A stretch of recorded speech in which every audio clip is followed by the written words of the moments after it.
আলহামদুলিল্লাহ ওয়াসসালাতু ওয়াসসালামু আলা রাসূলিল্লাহ বাদ। মরিয়ম আক্তার এক বোন প্রশ্ন করেছেন যে মোহতারাম, সম্প্রতি বিশেষ করে গরিব কিছু মা বোনেরা অর্থের অভাবে নিজেদের সন্তানকে বিক্রি করার চেষ্টা করেন এবং বিক্রিও করে দেন। তো এই ধরনের সন্তান বিক্রিকে ইসলাম অনুমোদন করে কিনা।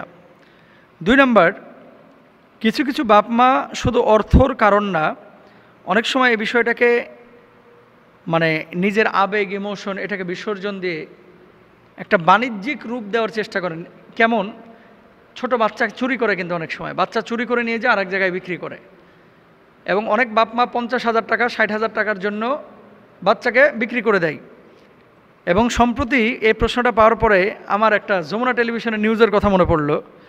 সন্তান বিক্রি করে, দেখেন এটা আমি পরে নিয়েও এসেছি আপনাদের জন্য, সন্তান বিক্রি করে মা পরের দিন আবার 999-এ ফোন দিচ্ছে যে আমি আমার বাচ্চা ছাড়া থাকতে পারতেছি না। আগেই 50,000 টাকায় বাচ্চাটা কিন্তু বেচে দিয়েছে, বেচে দেওয়ার পরে আবার 999-এ ফোন দিয়েছে যে আমি আমার বাচ্চা ছাড়া থাকতে পারতেছি না, আমি টাকা ফেরত দিতে চাই। ইসলামী শরিয়া এই বিষয়টাকে কিভাবে দেখে? আল্লাহ তাআলা পবিত্র কুরআনুল কারীমের মধ্যে বলেছেন, ওয়ালাকাদ কাররামনা বানি আদম। আমি আল্লাহ সুবহানাহু ওয়া তাআলা মানুষকে সম্মানিত করে তৈরি করেছি। বাচ্চা যে আল্লাহ তাআলা আপনাকে দিয়েছে, এই বাচ্চাটা কিন্তু আপনার কাছে আমানত। এই বাচ্চার মালিক আপনি না, এই বাচ্চার মালিক হচ্ছে আল্লাহ সুবহানাহু ওয়া তাআলা। এই বাচ্চাটা আপনার কাছে আমানত আল্লাহ রেখেছেন। এখন আপনি বাচ্চাটাকে বেচে দিলেন। বাচ্চাটা বেচে দেওয়ার পরে কয়টা গুনাহ সংগঠিত হচ্ছে দেখেন। এক তো হচ্ছে তার দেহ বিক্রি করলেন, হারাম। 2 নম্বর, এই বাচ্চাটাকে নিয়ে যে মানুষটা নিয়ে যাচ্ছে, অনেক সময় এই মানুষটা ওই বন্ধা যারা, এরা সাধারণত এই বাচ্চাগুলো কিনে, বন্ধা এই মহিলাগুলো বাচ্চাগুলো কিনে নিয়ে যাওয়ার পরে নিজেদের পরিচয়টাকে গোপন করে সে নিজেকে উপস্থাপন করে, আমি তোমাদের আসল বাপ মা। তার মানে কি, আসল বাপ মাকে লুকিয়ে নকল বাপ মা, যিনি দত্তক নিচ্ছেন বা পালন করতেছেন, তার সামনে একটা মিথ্যা পরিচয় তার সামনে উপস্থাপন করা হচ্ছে। ইসলামী শরিয়া সম্পূর্ণরূপে হারাম। বাচ্চা আপনি লালন পালন করতে পারেন, এতিম নিয়ে এসে আপনি ঘরে পালন করতে পারেন, কোনো সমস্যা নাই। তবে যখন প্রাপ্তবয়স্ক হয়ে যাবে, আপনি তাকে কিন্তু বলবেন যে আমি তোর বাপ মা না, আমরা তোমার বাপ মা না। এবং মায়েরা তার সামনে পর্দা করবে যদি ছেলে হয়ে থাকে।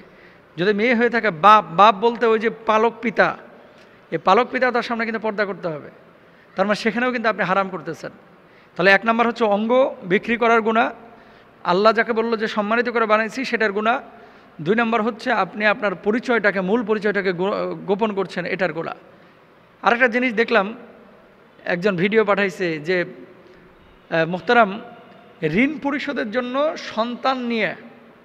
সন্তান নিয়ে তারা সন্তানটাকে প্রকাশ্যে মিডিয়ার সামনে বিক্রয় করতে চাচ্ছে।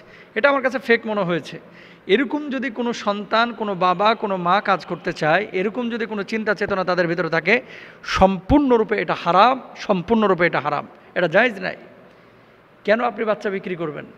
আপনি রিক্সা চালান, আপনি ভ্যান চালান, আপনি অটো চালান, আপনি সিএনজি চালান, বাচ্চা কেন বিক্রি করবেন? যদি এরকম প্রত্যেকেই বাচ্চা বিক্রি করা শুরু করে, সমাজে বাপ মার পরিচয় কি টিকে থাকবে? থাকবে না। সমাজ ব্যবস্থা ভেঙে পড়বে, পরিবার ব্যবস্থা ভেঙে পড়বে। আফ্রিকা বেল্টের মানুষ যারা দাসত্বের শৃঙ্খলে আবদ্ধ ছিল, পূর্ববর্তী মানুষ যারা দাসত্বের শৃঙ্খলে আবদ্ধ ছিল, আবার দাসপ্রথার মতো একটা প্রথা চালু হয়ে যাবে। সুতরাং কোনো মা, কোনো বোন তার সন্তানকে এভাবে বিক্রি করতে পারেন না। একটা সন্তান আল্লাহ তাআলা আপনাকে দিয়েছে, এই জন্য কদর করতে পারতেছেন না। 18 বছর 19 বছর বিয়ে করা হয়ে গেছে, অনেকে বাচ্চা পায় না। আপনি কেন বোঝেন না এগুলা? তা আল্লাহ যে আপনাকে বাচ্চাটা দিয়েছে, এই বাচ্চাটার কদর করেন, এই বাচ্চাটাকে মূল্যায়ন করেন।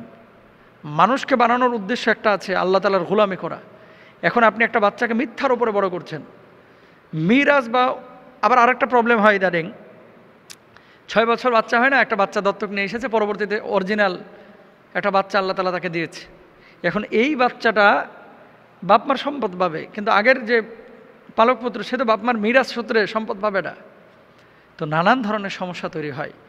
যারা এরকম চিন্তা চেতনা আপনারা করেছেন, এগুলো থেকে আল্লাহ তাআলা আমাদের সবাইকে বেঁচে থাকার, হেফাজত করার তৌফিক দান করুন। কখনো কোনো মানুষকে সন্ততিকে হত্যা করা, সন্তান বিক্রি করা, সন্তানকে আরেকজনের ঘরে দিয়ে আসা, এগুলো ইসলাম অনুমোদন করে না। ইসলামী শরিয়ায় সম্পূর্ণরূপে হারাম। আল্লাহ তাআলা আমাদের সবাইকে বোঝার তৌফিক দান করুন। আমিন।